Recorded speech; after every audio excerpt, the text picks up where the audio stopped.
I went into solar appointment setting, which is pretty cutthroat, over 40 hours a week, dialing upwards of 250 people a day. Cold calling is a really integral part if you want to succeed in this industry. What I learned with the solar appointment setting, very valuable lessons, while at the same time I was like, okay, on to the next. You became a student at Remote Sales Institute. Yes. Which was fun. What were some of the things that you, I guess, hadn't learnt through your solar past sales experience? Oh my goodness. There's a lot of companies that are out there that have the typical like Wolf of Wall Street style of sales, and that's just so not healthy and not the way to run a business at all. Within the first week of going through the content, I was like, oh, I've landed on something here, like absolute gold mine. Looking at these roles, base anywhere between 55 to 80K a year. And then on-track earnings over like 150K.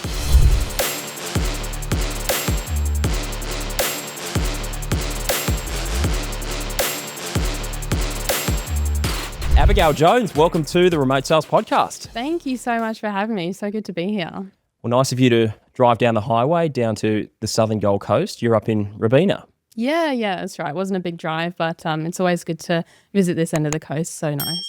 And it's nice to meet you in person because we've spent a fair bit of time on Zoom together over the past few months. Yeah, very cool. Because it feels like I know you so much about you guys, and I'm like, oh, wait, do I?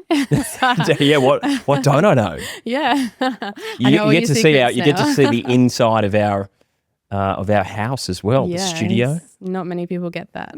No, and second podcast officially in the Remote Sales Studio, so. Welcome. Welcome to the studio. And it's so good to have you because we have a lot of men on the podcast. And I get the comment a lot that we need to get a few more women on the podcast. And it's great to have you on. And I think in the lead up to our call, or when we were chatting about the podcast, you mentioned that you hadn't actually listened to many podcasts. No, I'm guilty. So many people are into podcasts these days, and I'm like, I've never been that interested. Like even my mum's like getting into podcasts and stuff, and she's like, you're missing out.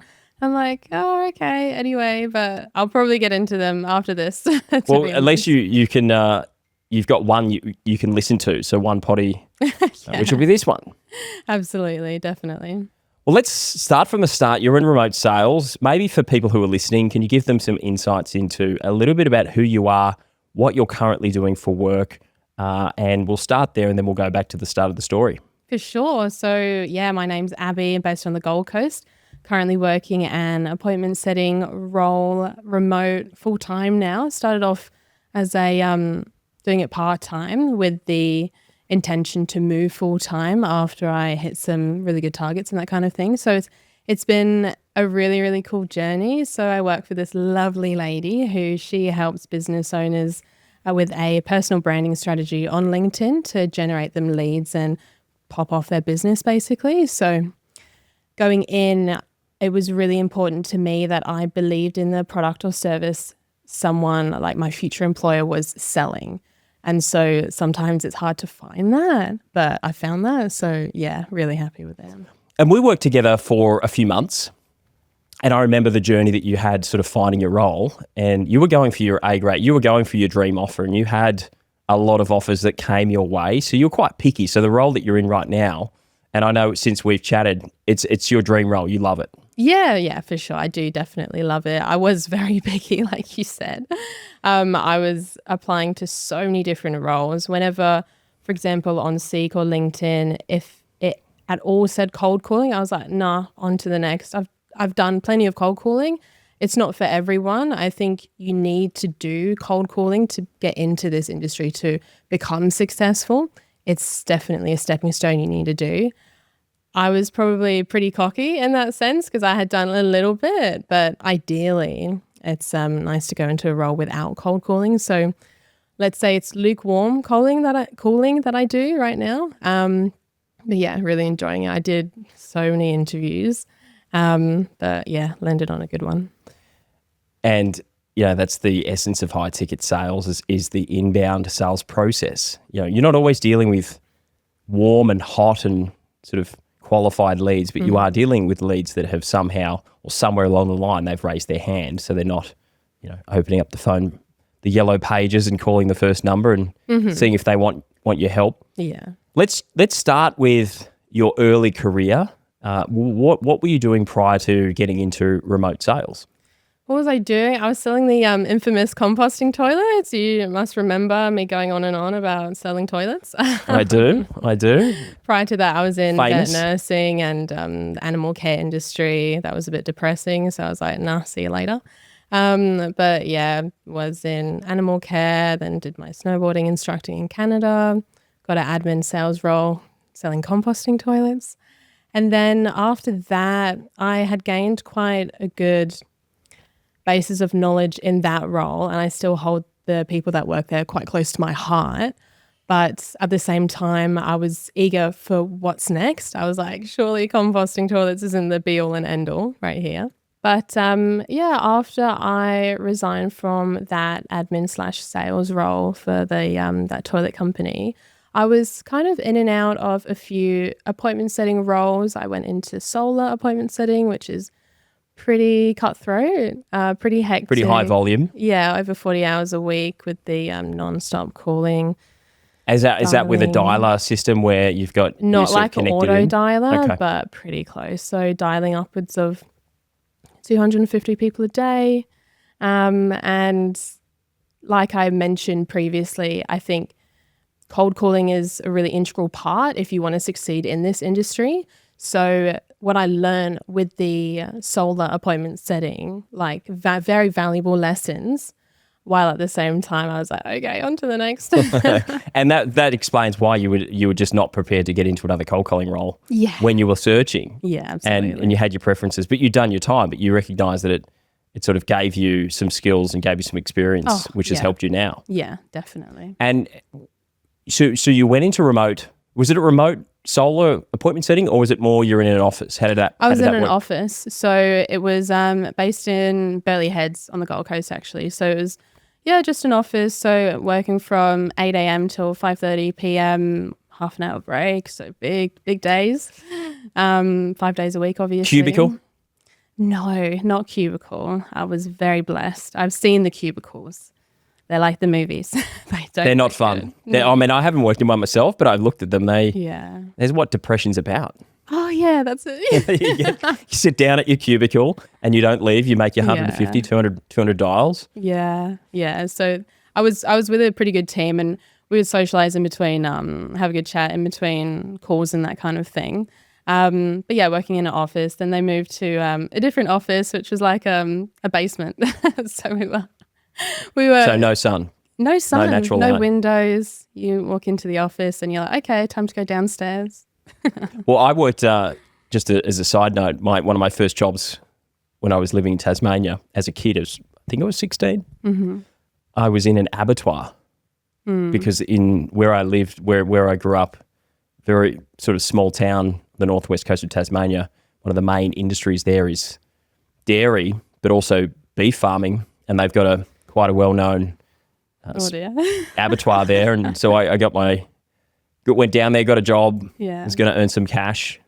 And how long did you last in that? I lasted not even 2 weeks. Oh, because I was that's a good effort. I think that was a good effort.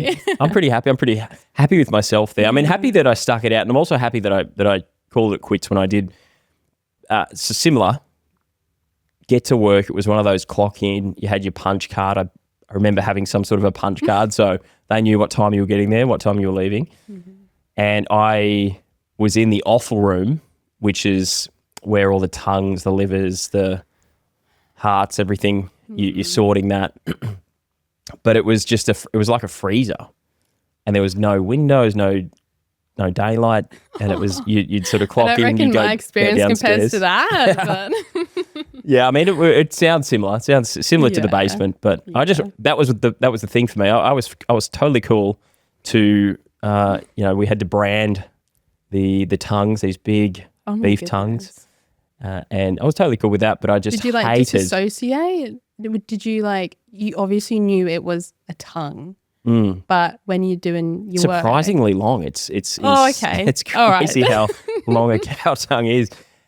But for that I was okay, but it was just about the work environment and being down there, not seeing daylight, being stuck in a freezer. Yeah. You get a little break at lunch, get up to the lunchroom. Just was not for me. Yeah. At all. Enough. So I lasted two weeks. Not bad. Not bad. Yeah. So anyway, onto the basement. You're in a basement. Yeah. So it was like I mentioned. I was working with a good team. It was obviously with appointment setting. It can be pretty repetitive, but when I think with the specific solar appointment setting that I was doing, it was very surface level conversations that I was having with people. And like I said, I love a good chat and I love get to knowing people and helping people, and I wasn't doing any of that. So what were you doing? If you're not helping people? So basically have you ever been scrolling on Facebook and there's an advert that says you can get free solar? Yes. Click on there and it says your postcode. You might be eligible for free solar.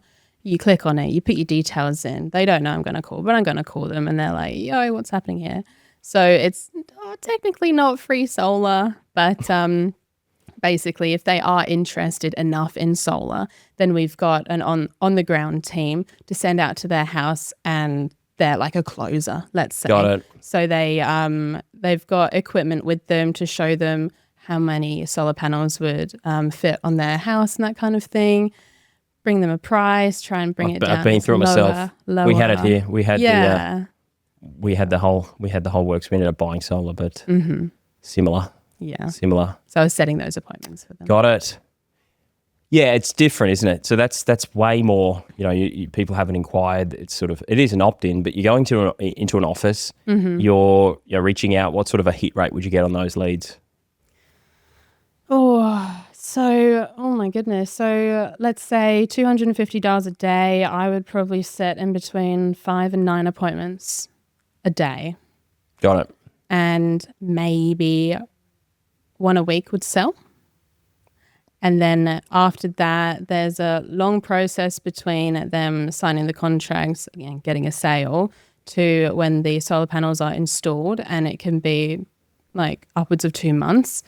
That's when everyone drops out of the sale. Of course. So you end up not really getting too much commission. So out of like a good 6 months working with them, probably got less than 10 sales. That's rough. Yeah. 250 calls a day, 10 sales in 6 months. Yeah. Yeah, that's really rough. Those numbers. And those hours as well. It's what sort of hours?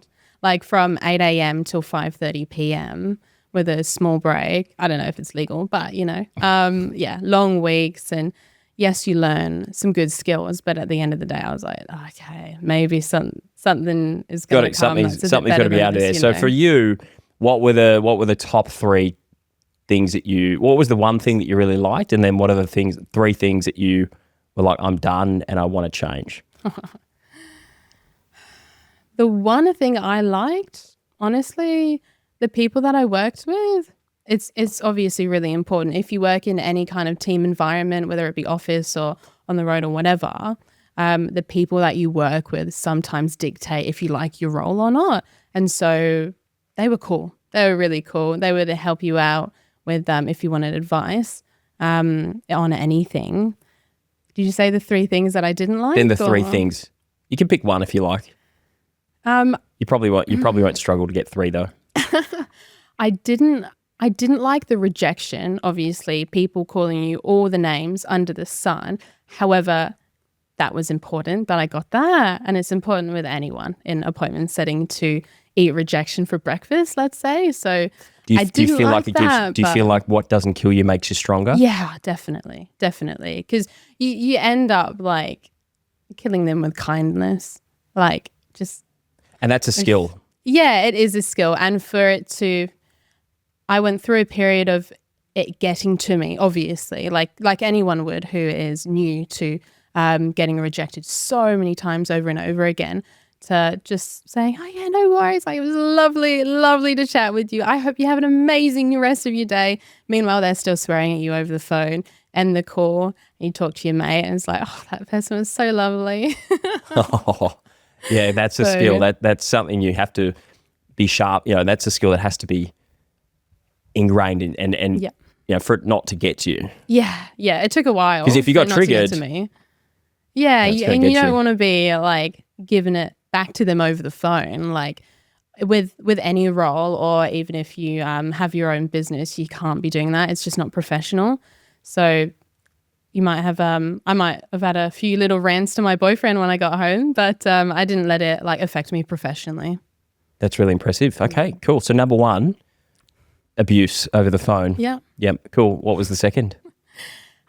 Second one, like I said, like surface level conversations, wasn't deep. I want to know everything about you, right?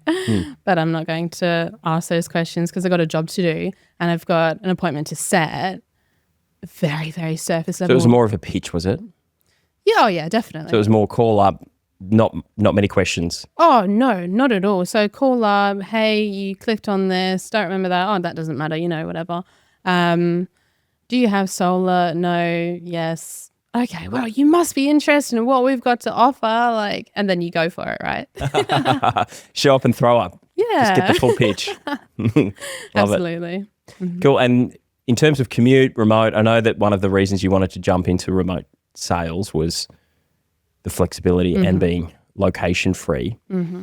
What were the main reasons that you were starting to look into getting into high ticket sales and remote sales? That's a good question. The main reasons, I had learnt about it over the years. Specifically, my boyfriend, he's got his own business and he would talk about all this high ticket sales stuff, and it's the future and it's the way you want to go. It's the quickest way to get money, this, that, and the other. And it totally is, don't get me wrong. So I obviously got really, really interested in it and wanted to explore it. And this was when I was still working with the toilet company. But yeah, it was just something that I was curious in. My partner was doing lots of research as well because he's got his business, but at the same time he wanted to get into high ticket sales as well, as like a side hustle to get money and that kind of thing, to set yourself up the best way for the future. And so he was just like so invested in it, and so I obviously like followed suit. And I think it was, he came across you guys first. He wanted to join. I hopped on the call. He either spoke with you or Matt. It was Matt. Yeah, he spoke with Matt. Yeah. And I was just sitting there like, yeah, cool. I'm just selling toilets, what's this kind of high ticket sales? See this Matt guy. He seems to know quite a bit. Afterwards, I was like, I'm doing it. Like, my boyfriend, he didn't, because he's got like his other business kind of thing. It was a hard one for him because it was suitable for me. Yeah. It was way more suitable for me. And I was like, oh, I like this. So because you were selling toilets at the time, you were an admin in the toilets. Yes. Yeah. So you weren't really selling them, but you were on the... So it was kind of like a hybrid role. So I was doing lots of admin, phone calls, emails, and then we had a showroom downstairs. So you're in the middle of an email, the doorbell rings, you go into like sales mode or whatever, and you just do a whole toilet presentation and that kind of thing, and just sell, I guess, based on not many skills that we were given. But yeah. Great.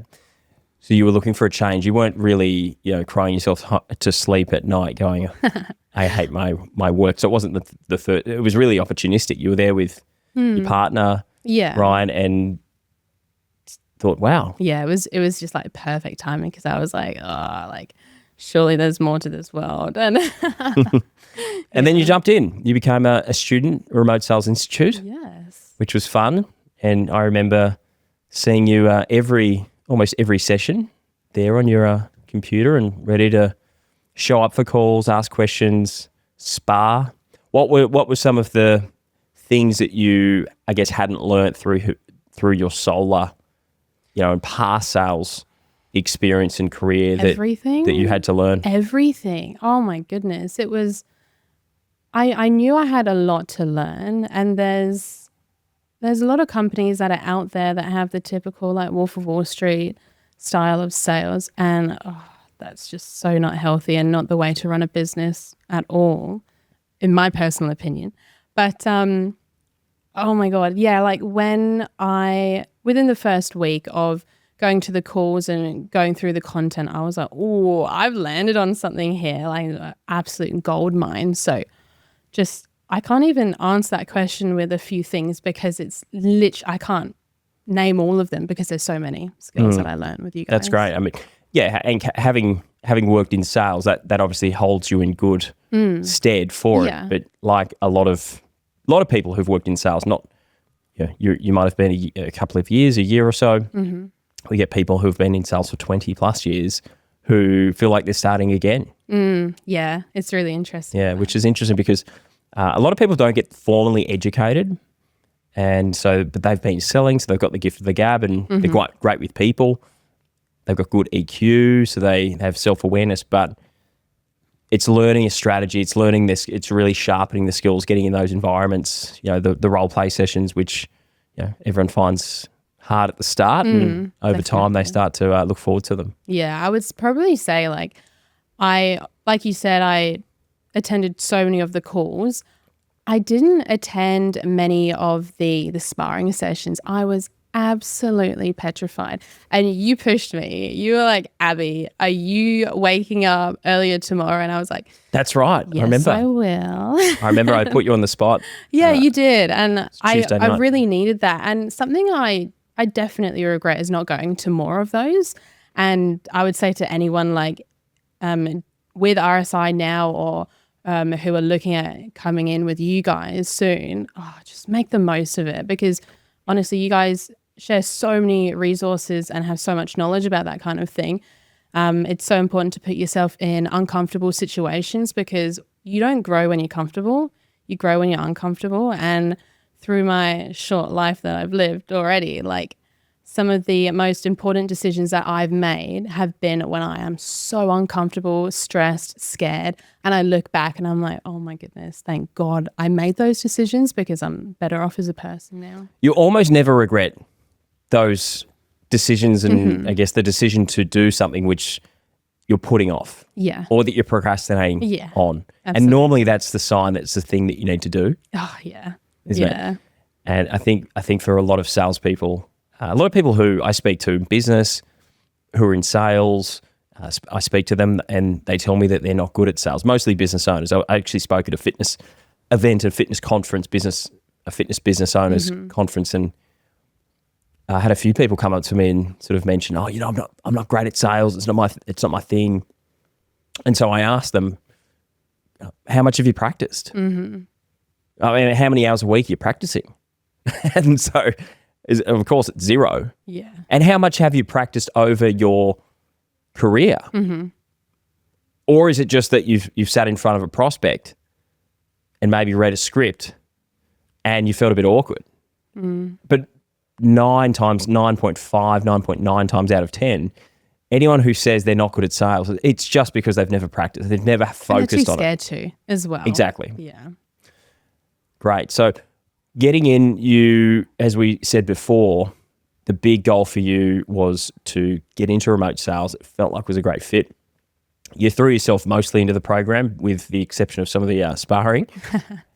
And then I remember you got to work with a lot of interviews. You got pretty busy pretty quickly, and you lined up a lot of interviews. Talk me through some of the types of roles that you ran into, because you were kind of batting them away with, you had your bat, and you were sort of being quite selective with what you were looking for. So talk us through the initial phases of getting out there in the marketplace, speaking to business owners.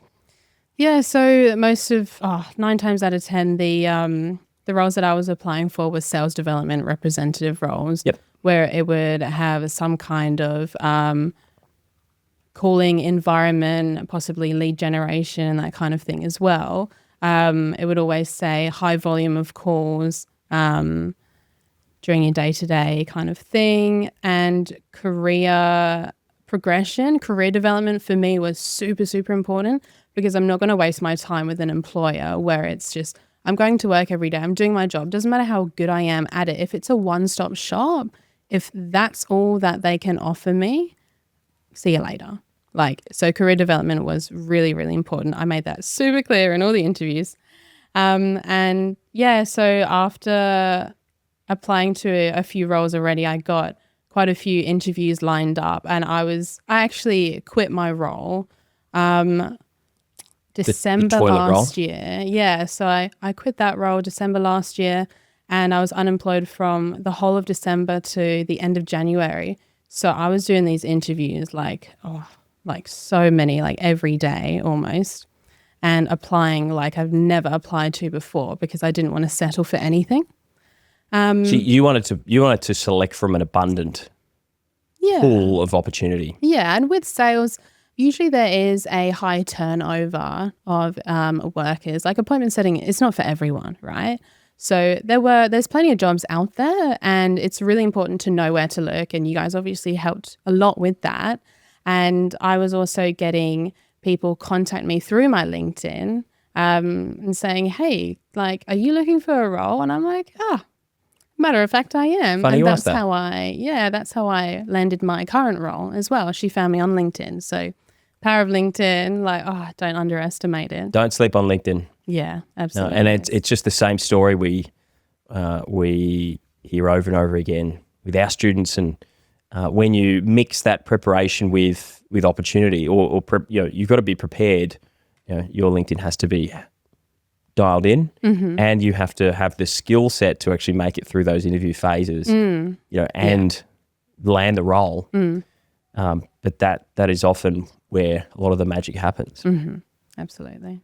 Cool. Let's talk through the current situation. You're working for a great company who help business owners. Is it business owners with LinkedIn? Is it personal branding on LinkedIn? Yeah, personal branding lead generation? on LinkedIn. Yeah, for sure. So we help people that either have their own business or people wanting to start their own business. Worked with over 30 different industries. So there's no specific, it's obviously the favorite industry that we like to work with specifically. But at the end of the day, the most rewarding people that we've worked with in the past is helping people quit their corporate roles to start their own business, as it's so rewarding. And most people that are in that position that they want to start their business, but they're like stuck in the corporate grind, they've been wanting to start for so long, but they just haven't taken that leap yet. And so helping people take that leap to start their business, to get their first few clients in the door within weeks or a month, so you help them with their offer. So you help them define what their position or their positioning in the marketplace with their offer, everything, and marketing. Yeah, absolutely. So in relation to the marketing, it is all organic through LinkedIn. So let's say, help them in crafting really good content that stops the scroll. Obviously, lots of people are doom scrolling, and if you've got, for example, a good hook, then you're like, okay, cool. I'll read that. I might read the second line, and if it's good, then you just continue reading. So that's just like one part of it. And with businesses, might be an unpopular opinion, but you don't necessarily need a website to start with. It can be something you get down the track, but you can get your first few clients easy without a website. So you just have to have a good LinkedIn profile. Yeah, good. That's LinkedIn what we used to say. Profile, good presence. Well, I've worked with a number of businesses now who help people start a business, and it was the common question: do I have to get a website? No, you just, if you have a really good LinkedIn profile that articulates what you do, your value proposition, and you fill it with good content, that's a great start. Yeah, absolutely. And that's what you help people do now. Yeah, and people trust, they like, know, and trust a normal person behind a company. So people are more willing to buy from a business owner that is just like a normal person. They share their story and they're vulnerable with the platform, and they're not afraid of posting something that might be unpopular or personal. With LinkedIn, lots of people think it's professional. Yes, it is very professional compared to like Instagram and Facebook. However, at the same time, people want to know other people are normal, if that makes sense. And if you can relate to your audience and your ideal client, they can relate to you, and it doesn't matter the product or service that you're doesn't selling, have to be overly professional on it LinkedIn. doesn't need People to be know people know overly that you're a human. Yeah. They want to connect with you as a human. Yeah, and that's a personal branding aspect. And so is it agency? Is it coaching? What's the deliverable sort of go-to-market that you guys offer? It's a type of coaching, yeah. So it's for a certain amount of months. There's different packages and that kind of thing based on if you've already got a business that's doing quite well and you just have a little gap with your LinkedIn and you need just a little bit of help compared to someone who hasn't done sales marketing or marketing before, they're quitting a corporate role. There's a lot to get through and a lot to do. So, yeah. Yeah. What's your role there? So you started as an SDR, was it part-time? Yeah, so it was part-time. And what type of leads were you talking to? Different to the solar? Yeah, very different to the solar. So I was pleasantly surprised when I would call people up and there would be quite a few people every day that I would get on the phone with that when I introduced myself, they would be like, oh yeah, hi. And I would be like, wait, you know me? Like, you know where I'm calling from. That was a weird feeling, but that was so good because I wasn't used to that. And I wanted that because obviously with cold calling, they're like, what solar place? Where are you calling from? I don't know you. I didn't sign up for this. But then people that I speak to regularly, they actually know who I am, and that makes a really big difference. That's often what we hear when people get into the coaching sales or the agency sales, the inbound sales space, is that, hey, they might not be qualified, but they know who we are. It's not like I'm cold calling. So, whether they've downloaded an ebook, whether they've, given their details for a video, some sort of event that they've attended, you're always calling someone who the name rings a bell. The company name rings a bell. Yeah. It's not like that you've put your details into some sort of Facebook thing a month ago, you've forgotten about it, people call you out of the blue. Yeah. The name always rings a bell. Yeah, name rings a bell. And if the name doesn't ring a bell and they really, really want to figure out who you are and they might ask some questions, what they've downloaded, there's obviously like a lead magnet that they click on. And when you're in the personal branding space, if it's your business to help others with personal branding, your personal branding has to be on point. And so my boss, her personal branding is obviously on point. And so her staple look is the red lipstick, red dress. And so if they don't know my name or the company name, if I say, oh, the pretty girl in the red dress or with the red lipstick, they're like, oh yeah, I remember, da da da. So yeah, there's always a few things they remember. And how is that now, having these warm conversations? How does that compare to the $250 that you were doing? So good.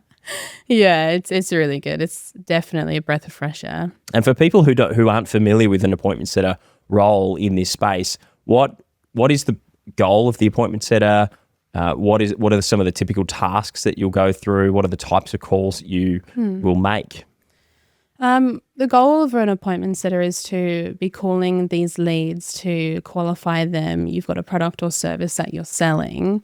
You want to know if the person you're calling has a need for what you're selling. And from there, make an actual appointment. So we do a Zoom call between the person that I've called and my boss. So if they are genuinely interested in what we have to offer, they do want to spend the time and effort to learning a LinkedIn personal branding strategy. There's obviously other qualification things that I need to go through. But if they're interested, then it's just a matter of, okay, cool. Are you free mornings, afternoons, evenings to jump on a Zoom call with Katisha? And you settle on a time, cool, I'll text you. And so the actual appointment is a sales call, let's say. They're more known as discovery calls because if you say to someone, oh, would you like to jump on a sales call with our boss? They'll be like, no, thank you. I'll pass on that. So It's a discovery call. Do you want to jump on a call with a closer? Yeah, exactly. Do you want to be closed by one of the best salespersons bring your in wallet. Australia? Make sure you bring your credit card. Yeah, you need your We wallet. take Amex. Yeah, it's gonna be a couple K. Yeah, but really how you position the next call, it has to have value regardless of whether they buy or not. It has to be more of a, what we'll do is we'll deep dive on your situation, give you the roadmap for how you're going to scale your business. Word for word. Yeah. I say that. What are some of the biggest challenges in the role? Challenge for me, probably industry knowledge, because I speak to so many different people in so many different industries, whether it be finance, property, coaching, I spoke to this lady that was an end-of-life doula, this lady who is a coach she gets people out of bad habits like biting nails and that kind of thing. So there's so many, like a huge variety of people that I speak to. And I've had to use every opportunity when speaking to these people as an educational opportunity, because I need to know what they do. I have to understand what they do to be able to qualify them. And if I don't do a good job of that, then I might set an appointment that's no good. So specifically in the property and finance space, I'm like, oh, that was a lot to learn. So you have to talk the talk a little bit, and you've got a wide variety of industries that you need to kind of just learn. Repetition, like it comes to you. And I always write down questions if I've got more questions that I don't want to ask the person that I'm speaking with, because sometimes they're really dumb blonde questions that I need to ask this question so I can wrap my head around the whole picture. But I'm not going to sound stupid in front of someone. I've done that before, but it's all part of it. So at the end of the day, I'll ask my employer, like, oh, can you just explain like how this typical business model works with like recruiting or property or buyers agencies or that kind of thing. Got it. What, and just for a ballpark for people listening, what could someone expect to earn as an appointment setter? Typically appointment setters with maybe less than a year experience in the field. A base salary for full-time might look like it can go anywhere between like 50 to 75. And I've seen 80K bases before. And what I had noticed when I was applying for roles, I was gobsmacked because I was like, this seems too good to be true. Like previously I was on 43K a year, which you got to start from somewhere, right? And to me, I wanted to earn as much money as possible the quickest way. I know I need to learn a skill to do that, but how can I position myself that best sets me up for the future? And so looking at these appointment setting roles, base anywhere between 55 to 80K a year, and then on-track earnings, just use your imagination, right? Like it can go up and up and up over like 150K when you're well established in a position. Like we were on that webinar with the guy that was doing property, and he was traveling Thailand and that kind of thing. Oh, Jacob. Oh, he was on some good Well, cash. he's closing. Yeah, so he's closing he's closing a property education offer, and he was an appointment setter. So he started with me on a team. So I hired him onto a team as an appointment setter. He might have worked as 18 months as an appointment setter, at least 12 months as an appointment setter, and then got progressed. He's 24, young fella, and now earning $25,000 a month as a closing, talking to pretty sophisticated property investors about a training program to help them become better investors. So, 24 years old, 25 grand, traveling around Southeast Asia isn't like, too bad. It's too good to be true. But it's not. It's true. Like it's crazy. And for you, what's the career progression? That's one of your main focus points when you're going through your selection process, looking for the right offer. Where can you see yourself getting to in this company? There's definitely opportunity towards the end of the year now to get into some kind of closing. There's different things that she's working on within the business, which makes it so exciting because it's just me and her. So it's very like small company, but what she's accomplished has been really large. But there'll be some closing opportunities for me towards the end of the year. And then after that, just closing for her. And because it is a type of coaching that she does offer, I am also pretty interested in the helping people side of it. Like I mentioned previously, it's important for me to actually help people and learn about people and that kind of thing.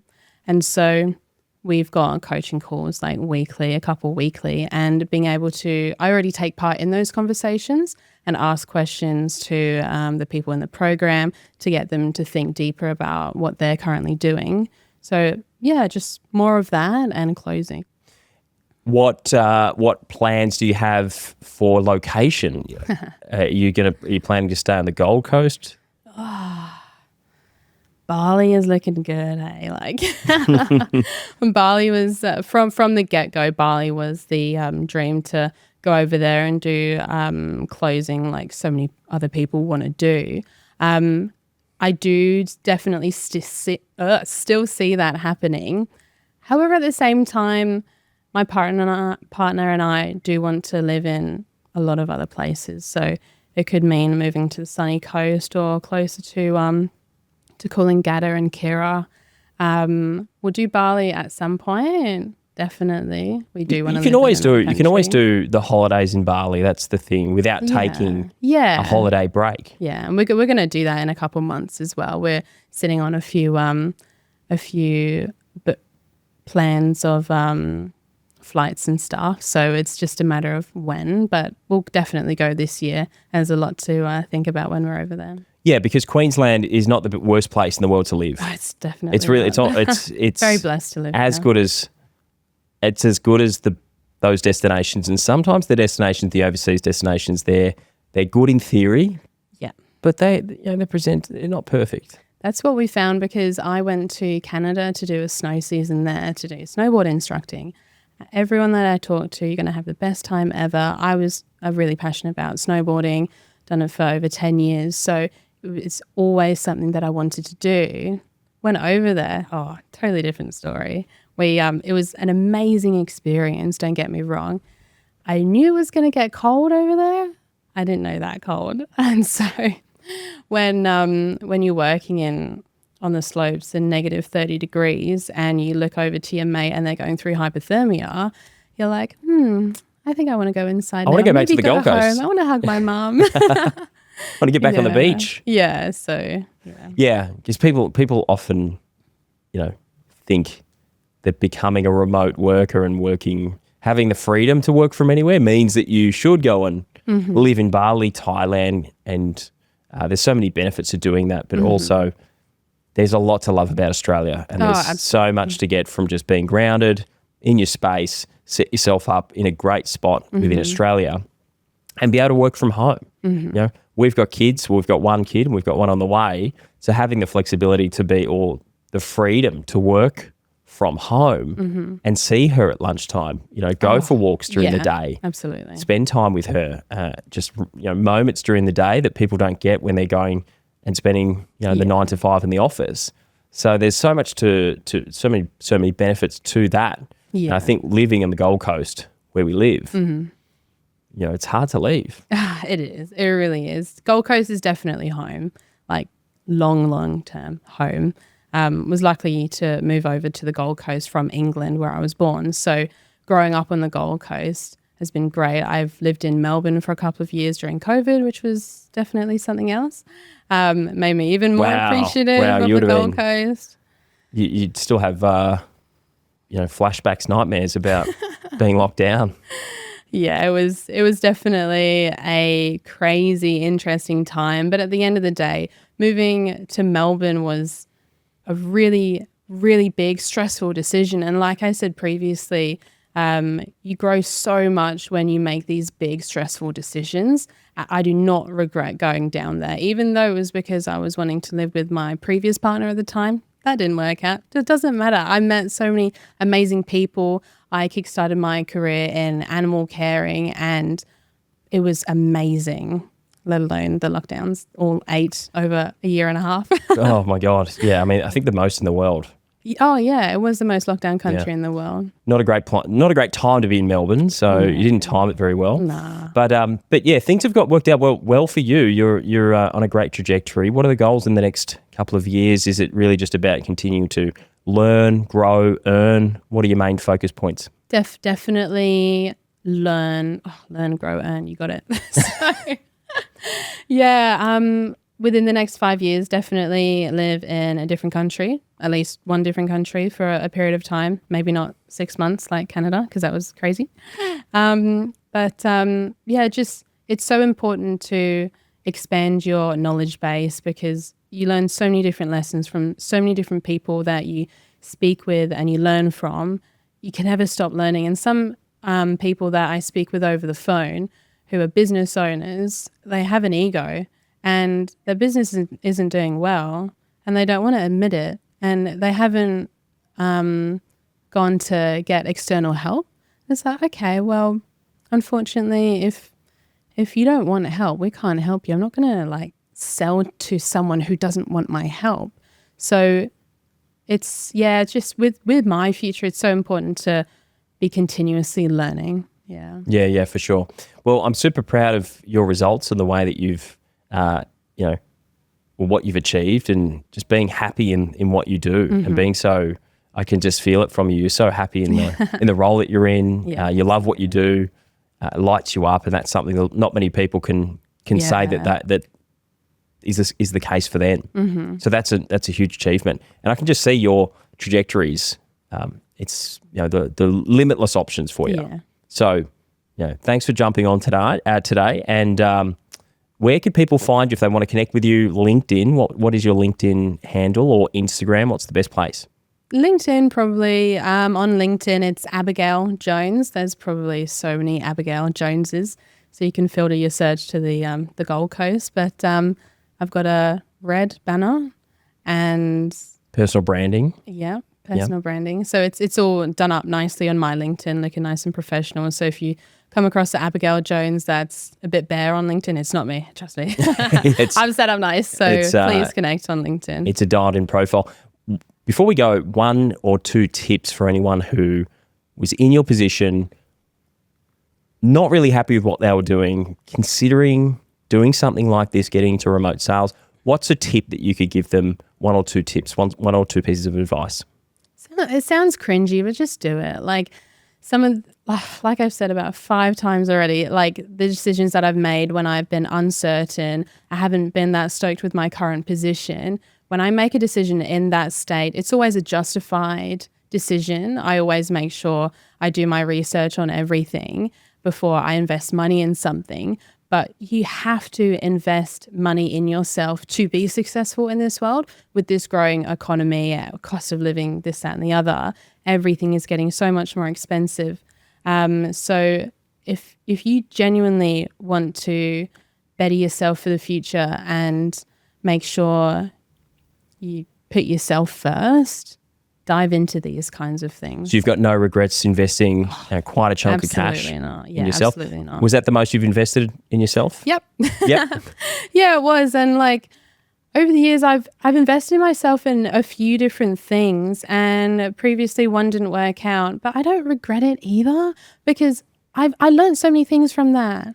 And yes, it sucks when something doesn't work out and you put money into it, but this thing with RSI, like putting money into that, I've learned so many different skills. And even if you don't want to be, even if you go into appointment setting, if you complete what you guys do and you go into appointment setting and it's not for you, you still gained so much knowledge, especially with Shani and recruitment as well, doing up your resume and your LinkedIn, and it just sets you up so well for so many other opportunities. Doesn't matter. For sure. And the sales skills that you learn there, it's the highest paying skill on the planet. So absolutely. whether if you even just stay doing what you're doing, you'll make yourself more valuable. And as you say, if you don't invest in yourself, then how are you going to command more money? You can only learn so much. Earn more. Free stuff that's out there.